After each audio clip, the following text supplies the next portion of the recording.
Hello friends, my name is Rajan.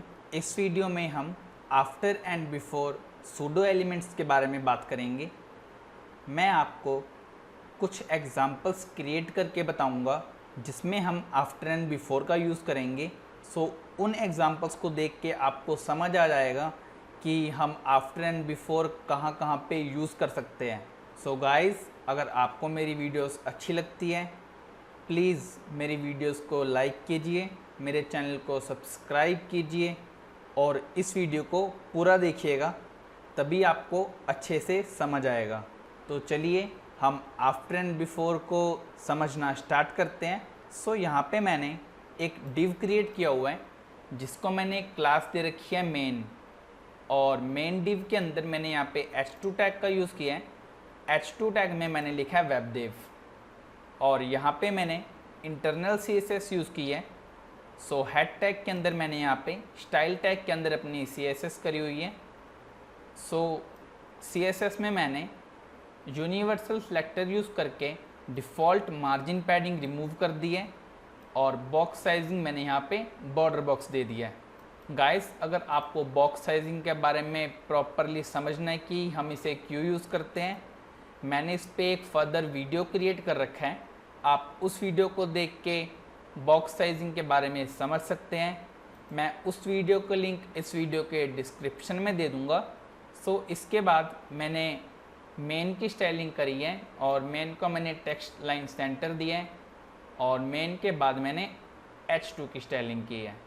H2 को मैंने यहाँ पे फ़ॉन्ट साइज़ दिया है, फ़ॉन्ट फैमिली दी है, टेक्स्ट ट्रांसफॉर्म अपर केस दिया है और मार्जिन दिया है टॉप एंड बॉटम से 30 पिक्सल, लेफ़्ट राइट से 0 और डिस्प्ले मैंने इसे इनलाइन ब्लॉक कर दिया है। डिफ़ॉल्ट जो हमारा H2 टैग होता है ये डिस्प्ले ब्लॉक होता है, इसलिए मैंने इसे डिस्प्ले इनलाइन ब्लॉक करा है ताकि ये उतनी ही स्पेस ले जितना इसमें टेक्स्ट है। इसकी जो आउटपुट आ रही है वो ये आ रही है। गाइस, अब हम इसमें आफ्टर एंड बिफोर का फर्स्ट एग्जांपल करेंगे कि हम कहाँ पे यूज़ कर सकते हैं। मान लीजिए हमें यहाँ पे कुछ टेक्स्ट ऐड करना है और यहाँ पे भी कुछ टेक्स्ट ऐड करना है विदाउट एक्स्ट्रा एलिमेंट ऐड किए। वो हम कैसे करेंगे, मैं यहाँ से H2 को कॉपी करता हूँ और यहाँ पे मैं यूज़ करूँगा बिफोर का। सूडो एलिमेंट्स को यूज़ करने के लिए हमें यहाँ पे डबल कॉलम्स का यूज़ करना पड़ता है। ये सिंगल कॉलम पे भी वर्क करता है बट डबल कॉलम यूज़ करिए तो अच्छा रहेगा। बिफोर और आफ्टर जब भी हम यूज़ करते हैं यहाँ पे एक प्रॉपर्टी है वो मैंडेटरी है, वो प्रॉपर्टी हमें यूज़ करनी ही पड़ेगी और वो प्रॉपर्टी है हमारी कंटेंट। और यहाँ पे डबल कोट्स के अंदर मैं टेक्स्ट लिख देता हूँ, बिफोर टेक्स्ट, सेव करता हूँ, रिफ्रेश। आप देख सकते हैं कि वेबदेव से पहले बिफोर टेक्स्ट लिखा आ गया है। बिफोर मतलब पहले और आफ्टर मतलब बाद में। जब हम यहाँ पे आफ्टर का यूज़ करेंगे जो हमारा टेक्स्ट है वो यहाँ पे आ जाएगा। मैं आपको यहाँ पे करके दिखाता हूँ। मैं इसे कॉपी कर लेता हूँ, यहाँ पे पेस्ट करता हूँ आफ्टर और यहाँ पे भी मैं लिख देता हूँ आफ्टर, सेव, रिफ्रेश। आप देख सकते हैं वेबदेव के बाद हमारा आफ्टर टेक्स्ट यहाँ पे आ चुका है और बिफोर टेक्स्ट यहाँ पे आ चुका है। आप यहाँ पे एक चीज़ नोटिस करिए कि हम इस टेक्स्ट को और इस टेक्स्ट को सिलेक्ट नहीं कर सकते हैं क्योंकि ये टेक्स्ट हमारा कंटेंट के अंदर है। ये एक बेसिक यूज़ था आफ्टर एंड बिफोर का। After and before basically code में ऐसे शो करते हैं, आप देख सकते हैं ये रहा हमारा बिफोर, ये रहा हमारा आफ्टर। अब हम इसका सेकंड एग्जांपल करेंगे। मैं इसे पहले डिलीट कर देता हूँ।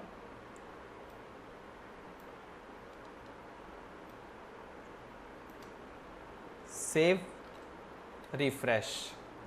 मान लीजिए हमने वेबदेव के नीचे एक लाइन ऐड करनी है। आपने काफ़ी वेबसाइट्स में देखा होगा कि सेक्शन टाइटल पे एक लाइन ऐड की होती है उसके बॉटम में या टॉप में। सो यहाँ पे मैं बॉटम में लाइन ऐड करने के लिए क्या करूँगा, कंटेंट में यहाँ पे खाली छोड़ दूँगा आफ्टर में। विड्थ में यहाँ पे दूँगा 30%, हाइट में यहाँ पे दूँगा 3 पिक्सल, बैकग्राउंड में यहाँ पे दूँगा रेड, पोजीशन में यहाँ पे दूँगा एब्सोल्यूट। और अगर मैं यहाँ पे पोजीशन एब्सोल्यूट यूज़ कर रहा हूँ तो जिस पे हमने आफ्टर या बिफोर यूज़ किया है उसको हमें पोजीशन रिलेटिव देना पड़ेगा। सो यहाँ पे मैं H2 को पोजीशन रिलेटिव दे देता हूँ। मैं इसे सेव करता हूँ, रिफ़्रेश करता हूँ। आप देख सकते हैं यहाँ पे लाइन आ चुकी है, बट हमें ये लाइन बॉटम में चाहिए और सेंटर में चाहिए। सो उसके लिए मैं यहाँ पे बॉटम कर दूँगा 0, रिफ़्रेश। बॉटम में आ चुकी है हमारी लाइन, बट ये लाइन थोड़ी हमें और बॉटम में चाहिए, तो हमें वैल्यू माइनस में देनी पड़ेगी, -10%। Save, refresh. आप देख सकते हैं कि ये और नीचे आ चुकी है लाइन। अब हम इसे सेंटर में करते हैं। सेंटर में करने के लिए यहाँ पे लेफ़्ट में दूंगा 50%, रिफ़्रेश। 50% से यहाँ पे आ चुकी है, बट ये परफेक्टली सेंटर में नहीं है। सो परफेक्टली सेंटर में करने के लिए यहाँ पे एक प्रॉपर्टी मैं यूज़ करूँगा, ट्रांसफॉर्म ट्रांसलेट एक्स एक्सिस से मैं इसे मूव करूँगा -50%। Save, refresh. आप देख सकते हैं कि हमने यहाँ पे लाइन को ऐड कर दिया है। अगर आप इस लाइन को थोड़ा और नीचे करना चाहते हैं, आप यहाँ पे बॉटम की वैल्यू को इंक्रीज़ कर सकते हैं। अगर हम चाहते हैं कि सेम लाइन हम इसके ऊपर भी ऐड करें, तो उसके लिए मैं इस कोड को कॉपी करता हूँ और बिफोर में पेस्ट कर दूँगा। सेव करूँगा, रिफ़्रेश करूँगा, ये नहीं चलेगा। मैं आपको यहाँ पे दिखाता हूँ। ये रहा हमारा बिफोर। बिफोर को भी हमने यहाँ पे बॉटम दे दिया है -10। मैं जैसे ही हटाऊँगा, ये देखिए यहाँ पे हमारा बिफोर भी आ चुका है। सो हमें यहाँ पे बॉटम की ज़रूरत नहीं है बिफोर में। सो यहाँ से मैं बॉटम को डिलीट करता हूँ, टॉप यहाँ पे देता हूँ 0। आप देख सकते हैं यहाँ पे टॉप पे भी एक लाइन ऐड हो चुकी है, बट यहाँ पे स्पेसिंग इक्वल नहीं है। सो टॉप की मैं यहाँ पे वैल्यू को चेंज करता हूँ। टॉप में यहाँ पे दूंगा -5%। ये एकदम सही लग रहा है। सो मैं इसे यहाँ से कॉपी कर लेता हूँ और यहाँ पे पेस्ट कर देता हूँ। Save, refresh. सो आप देख सकते हैं कि यहाँ पे मैंने टॉप और बॉटम में आपको लाइन ऐड करना सिखा दिया है। सो ये था हमारा आफ्टर एंड बिफोर का सेकंड एग्जांपल। फर्स्ट एग्जांपल में मैंने आपको बताया था कि लेफ़्ट राइट में टेक्स्ट कैसे ऐड करना है, और सेकंड एग्जांपल मैंने आपको बताया कि आफ्टर एंड बिफोर का यूज़ करके आपको इन लाइंस को कैसे ऐड करना है। सो आपने बहुत सारी वेबसाइट्स में देखा होगा कि जब हम होवर करते हैं तब एक लाइन आती है लेफ़्ट साइड से या राइट साइड से या सेंटर से।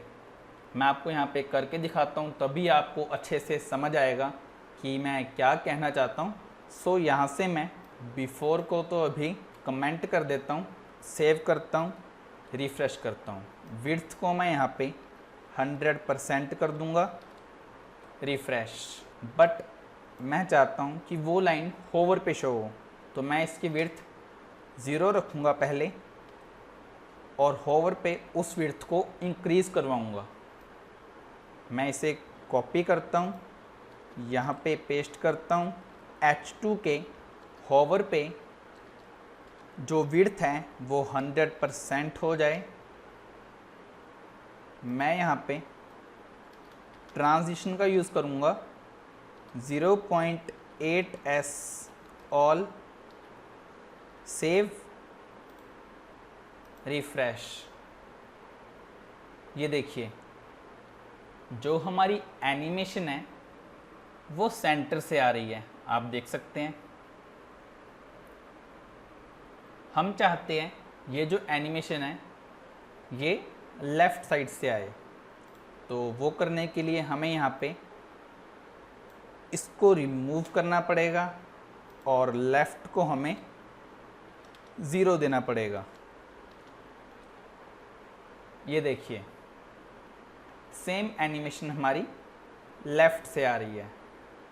सो आप कोई भी एनिमेशन यूज़ कर सकते हैं। जो अभी पहले सेंटर से आ रही थी आप उसको भी यूज़ कर सकते हैं। आप अपनी रिक्वायरमेंट, आपको कौन सी एनिमेशन पसंद है, आप वो एनिमेशन यूज़ कर सकते हैं। सो सेम इफ़ेक्ट हम इसके ऊपर भी लगा सकते हैं। सो ऊपर इस सेम इफ़ेक्ट को लगाने के लिए हमें क्या करना पड़ेगा, मैं इस कोड को कमेंट से हटा देता हूँ, सेव करता हूँ, ब्राउज़र में जाके रिफ़्रेश करता हूँ। इसको भी पहले मैं हाइड कर दूँगा 0, ट्रांसलेट इसमें से भी मैं डिलीट कर देता हूँ और लेफ़्ट इसका भी मैं 0 कर देता हूँ। और यहाँ से मैं होवर को कॉपी करता हूँ, यहाँ पे पेस्ट करता हूँ और आफ्टर की जगह यहाँ पे बिफोर लिखूँगा, सेव। एनिमेशन नहीं आ रही है क्योंकि यहाँ पे मैंने ट्रांजिशन बिफोर में नहीं लगाया है। सो यहाँ पे ट्रांजिशन लगाना पड़ेगा। ये देखिए same animation top and bottom से आ रही है। आप डिफरेंट एनिमेशंस भी यूज़ कर सकते हैं। टॉप से डिफरेंट एनिमेशन आए और बॉटम से डिफरेंट। सो गाइस ये मैंने आपको आफ्टर एंड बिफोर पे हॉवर इफेक्ट्स को लगा के दिखाया। अब हम इसका एक और एग्जांपल करेंगे। आपने देखा होगा बेसिकली कि इमेजेस के ऊपर ओवरले को लगाया होता है, कि जैसे एक इमेज है उसके ऊपर एक ट्रांसपेरेंट ओवरले का यूज़ किया होता है। बहुत सारी वेबसाइट्स है ऐसी। मैं आपको एक एग्जांपल शो कर देता हूँ।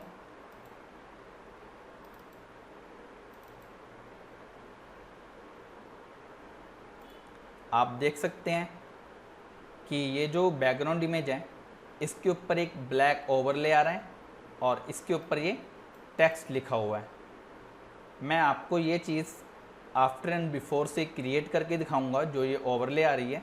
सो यहाँ पे मैं H2 को डिलीट कर देता हूँ, इमेज टैग का यूज़ करूँगा और मैं चेक कर लेता हूँ हमारे फोल्डर में इमेज है।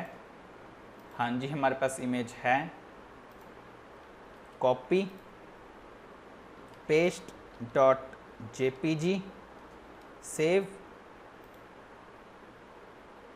रिफ्रेश। यहाँ पे इमेज आ चुकी है। यहाँ से मैं इसे डिलीट कर देता हूँ और बिफोर को भी मैं यहाँ से डिलीट कर देता हूँ। H2 को भी मैं यहाँ से डिलीट कर देता हूँ। मेन के अंदर टेक्स्ट लाइन सेंटर नहीं चाहिए हमें। और ये जो अब हम आफ्टर है इसको हम मेन पे लगाएंगे। सो मेन को कॉपी करके मैं यहाँ पे पेस्ट कर देता हूँ। हमने यहाँ पे आफ्टर मेन पे यूज़ किया है। सो मेन पे हमें पोजीशन रिलेटिव देना पड़ेगा। मैं यहाँ से एक्स्ट्रा स्पेसिंग डिलीट कर देता हूँ, सेव, रिफ्रेश। मैं इसे कॉपी करता हूँ और इमेज की स्टाइलिंग कर देता हूँ। इमेज को मैं यहाँ पे विड्थ देता हूँ 100%, हाइट में देता हूँ 100%, सेव, ब्राउज़र में जाके रिफ़्रेश। यहाँ पे हमारी इमेज को हाइट एंड विड्थ मिल चुकी है। अब हम इस इमेज पे ओवरले को लगाएंगे। सो यहाँ पे मैं विड्थ कर दूँगा 100%, हाइट भी मैं यहाँ पे 100% दूँगा। बैकग्राउंड में यहाँ पे दूँगा #000 पोजीशन यहाँ पे एब्सोल्यूट ही चाहिए हमें। बॉटम में यहाँ पे नहीं यूज़ करूँगा, टॉप का यूज़ करूँगा। टॉप दूंगा 0, ट्रांजिशन की यहाँ पे ज़रूरत नहीं है। Save, refresh. आप देख सकते हैं हमारी इमेज के ऊपर ये ब्लैक कलर की ओवरले आ चुकी है। अब हम इसे ट्रांसपेरेंट करेंगे। ट्रांसपेरेंट करने के लिए मैं यहाँ पे ओपेसिटी का यूज़ करूँगा 0.5।